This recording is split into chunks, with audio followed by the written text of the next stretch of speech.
continuando a nossa narrativa sobre o passado da Patrícia no livro A Casa do Escritor, aqui no Chá da Literatura Espírita Kardecista com Celine, a Patrícia se desesperou quando a criança, o neto, o Nicanor, desencarnou. E ela começou a gritar pelo umbral que ela era assassina, e aquele remorso acabou com ela. E ela ficou anos no umbral. Até que alguém se aproximou dela com uma voz muito mansa, muito suave, perguntou: senhora, por que está assim? O que houve? A senhora quer conversar um pouco?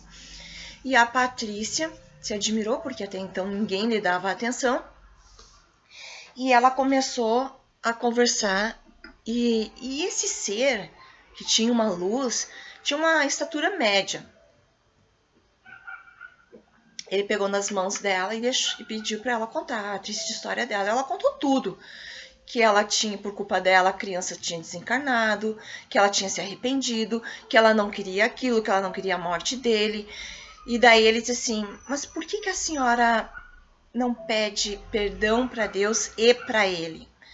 E daí ela disse que não sabia como fazer aquilo e que não tinha como encontrar a criança e pedir perdão, mas que com certeza ele não iria perdoá-la. Daí ele diz assim para ela: sim, ele iria perdoá-la. E daí ela pergunta: mas como assim? Como você sabe? Daí ele diz: porque eu sou ele e eu lhe perdoo. E aí ela fica emocionada e ela começa a chorar e ele perdoa ela. Ela pede perdão e daí eles conversam mais um pouco e ele leva ela então para a colônia espiritual. Lá na colônia espiritual ela se recupera, se reequilibra e depois, com o tempo, eles vão, e aí ela descobre que a Hortência também já tinha desencarnado. Eles vão até o antigo lar e lá ela conversa com a Hortência, pede perdão e ela percebe como é ruim estar no lado de quem é o errado, o desequilibrado, porque muito tem que pedir perdão. E aí a Hortência diz para ela que perdoava, mas por ela, Patrícia, no caso Rosileia, não ter tido compreensão, não ter aceitado a sua própria doença, que era também um já compromisso de vidas anteriores, por ela não ter tido essa compreensão, é que tudo aconteceu, porque se ela tivesse compreendido, aceitado, procurado entender, ela saberia que ela, Hortência, amava outro homem, que ela foi apaixonada por um rapaz pobre, que o pai dela mandou então assassinar esse rapaz. E posteriormente na vida, depois quando a Hortência vem a reencarnar novamente, ela vai casar com esse amor de longas vidas, e o Nicanor então vai reencarnar como seu irmão. E aí o Nicanor será o Nelson, e o Nelson será um jovem médico de profissão e médium num centro espírita, numa casa espírita. Então a Patrícia passa a compreender, ou melhor dizendo, a Rosileia, que tudo se deu por ela não ter tido, não buscar compreender, não buscar aceitar, e que a sua doença também não era um descaso do marido, nem que o marido quisesse se livrar dela. Porque quando ele percebe que o filho, quando estava encarnado, ficou doente, ele diz, desesperado: meu Deus, essa doença de novo não é possível, levou a minha amada esposa e agora o meu filho. Então ali ela descobre que o marido nunca tinha esquecido, nunca tinha deixado de amá-la. E depois, conversando no plano espiritual com a Hortência, ela descobre que a Hortência amava outro e que o marido sempre a amou e que eles eram casados para ter filhos, porque o pai dele, o Nicanor, não aceitava que a herança ficasse para os familiares que eram seus desafetos, que eles não tinham simpatia, não tinham afinidade. Então, eles acabaram casando, a Hortência e o Frederico, mas para poder dar netos para o seu Nicanor. E quando a Patrícia descobre tudo isso, que ele, o marido dela, era apaixonado por ela, é que ela fica desesperada. Então depois ela volta com o Nicanor, conduzida pelo Nicanor, volta ao seu antigo lar, e vê que o seu esposo continua vivo e ele é um excelente... desculpa, não é Nicanor, é Nicásio. E ele percebe, então, ela percebe que que ela foi imprudente, mas ela, né, por ela não ter sido má, é que ela desencarna na vida atual, na última vida dela, como Patrícia já, sem agravar a doença, porque ela teve a doença quando criança, mas porque ela trouxe no remorso, devido ao remorso no seu perispírito, ela trouxe aquela doença e ela se manifestou quando criança, mas não teve sequelas.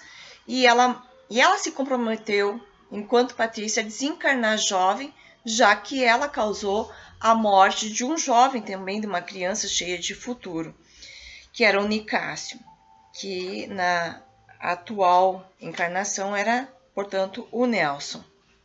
Então, o esposo dela, que a gente conhece como sendo o Frederico, já no plano espiritual, ele ficou vivo, encarnado por muito tempo. Ele ficou velhinho e ele ficou cuidando dos pacientes no porão da sua casa. Ele ajudou muitas pessoas pobres, muitos escravos, e ele fez tudo o que ele pôde pelo outro, pelo próximo, através da sua profissão. E no plano espiritual, eles voltam a se reencontrar, mas a Patrícia, ela reencarna antes dele, antes do Frederico desencarnar. Por isso eles só se encontram no plano espiritual quando ela, Patrícia, desencarna novamente. Então lá no plano espiritual ele acompanha ela nos cursos, nas colônias onde ela esteve. Então eles vão ficar, ele se torna um grande amigo dela, vai ser uma pessoa que vai orientá-la por um bom tempo. E aqui ela diz assim, ó: conheci Frederico, um jovem médico muito bonito, louro, com traço delicado, sorriso franco, que residia na cidade vizinha. E é interessante que ela se descreve também, que ela diz assim, curiosamente tinha, ela, né, a Patrícia, os mesmos traços que tive na última encarnação e que tem agora. Era loura, alta, magra e com olhos azuis. Então, a gente traz de outras vidas alguns traços fundamentais fisicamente parecidos, né? E também um outro livro que traz claramente isso é A Mansão da Pedra Torta, que a personagem principal, ela é muito semelhante com ela própria na vida anterior, porque ela se vê em sonhos e ela se vê através dos quadros que ela encontra numa passagem secreta da mansão. Então, ali é perceptível que a gente traz traços de vidas anteriores.